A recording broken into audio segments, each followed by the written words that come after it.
Salam dan bahagia. Saya Ari Karisma Lestari, CGP Angkatan 11 Kota Pekalongan. Izinkan saya menyampaikan koneksi antar materi modul 1.1 Filosofis Pemikiran Ki Hajar Dewantoro. Koneksi antar materi modul 1.1 yang pertama, apa yang saya percaya tentang murid dan pembelajaran di kelas sebelum saya mempelajari modul 1.1. 2. Apa yang merubah dari pemikiran atau perilaku saya setelah mempelajari modul ini? Dan yang ketiga, apa yang dapat segera saya terapkan lebih baik agar kelas saya mencerminkan pemikiran Ki Hajar Dewantoro. Pendidikan dan pengajaran menurut Ki Hajar Dewantoro. Pengajaran adalah bagian dari pendidikan.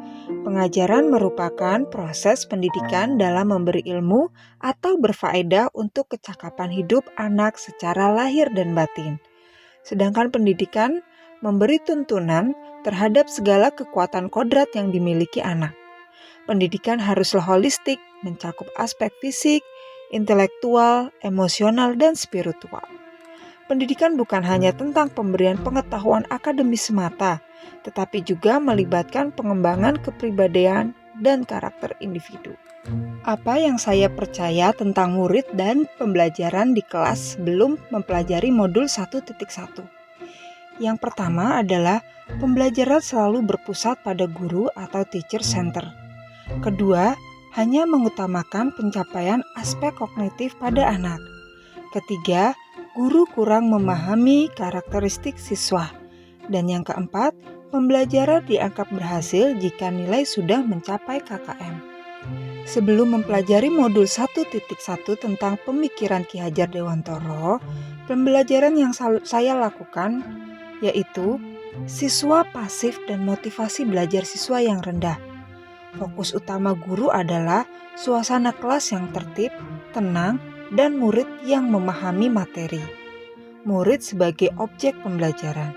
Dan yang terakhir, cara belajar siswa hanya menghafalkan materi-materi yang sudah guru berikan. Apa yang berubah dari pemikiran atau perilaku saya setelah mempelajari modul ini?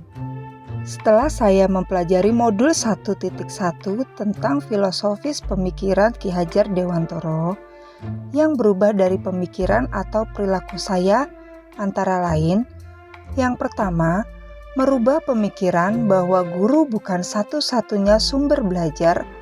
Apapun yang ada di sekitar kita bisa digunakan sebagai sumber belajar. Anak-anak bebas memilih sumber apa dan dari mana yang akan mereka gunakan untuk belajar. Tugas guru adalah menuntun, mengarahkan mana yang baik dan yang tidak baik. Yang kedua, pembelajaran menjadi berpusat pada anak.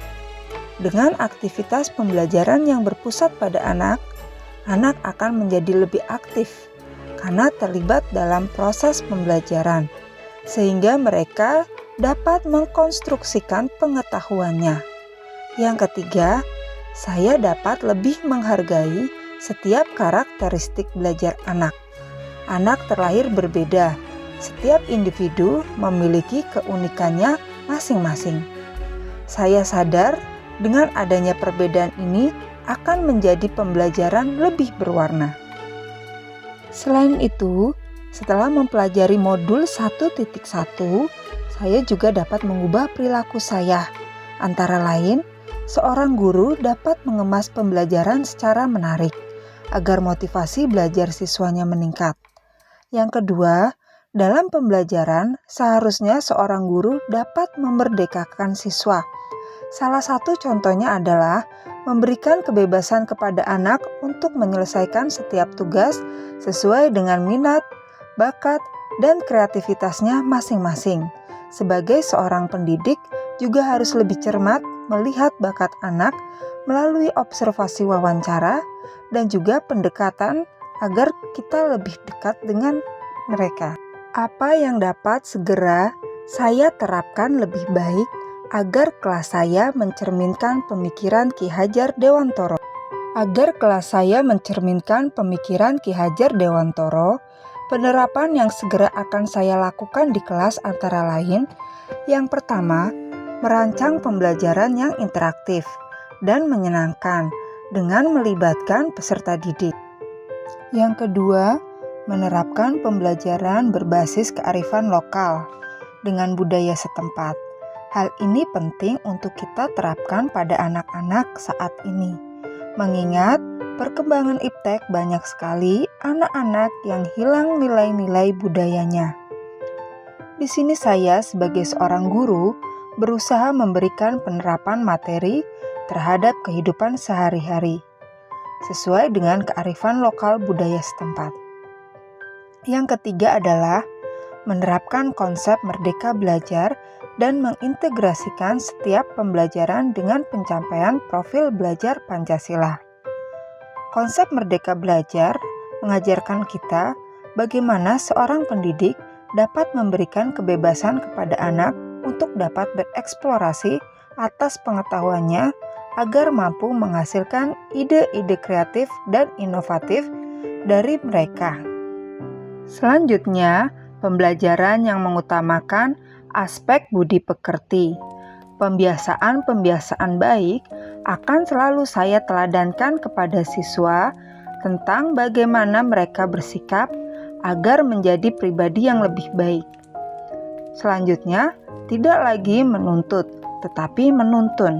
Kita sebagai guru berperan sebagai among dalam penerapannya di kelas sesuai dengan pengajaran dan pendidikan dari Ki Hajar Dewantoro. Kita dapat menerapkan pola asih, asuh, dan asah. Yang terakhir, pembelajaran yang sesuai dengan kodrat alam dan zaman, sesuai dengan pemikiran Ki Hajar Dewantoro bahwa kodrat anak adalah bermain, dan saya akan mengintegrasikan permainan dalam pembelajaran agar suasana kelas menjadi menyenangkan. Kesimpulan yang dapat saya sampaikan yaitu dasar-dasar pemikiran dari Ki Hajar Dewantoro harus segera kita terapkan dalam proses pembelajaran di kelas ataupun di sekolah. Di antaranya, pendidikan adalah penuntun anak sesuai dengan minat dan bakatnya. Pendidikan bukan hanya ilmu akademik saja, namun perlu penanaman budi pekerti yang baik. Kemudian, pendidikan sejatinya adalah menghamba pada anak. Demikianlah pemaparan saya tentang koneksi antar materi pemikiran filosofis Ki Hajar Dewantoro. Mohon maaf apabila ada salah kata dalam penyampaian. Salam dan bahagia. Assalamualaikum warahmatullahi wabarakatuh.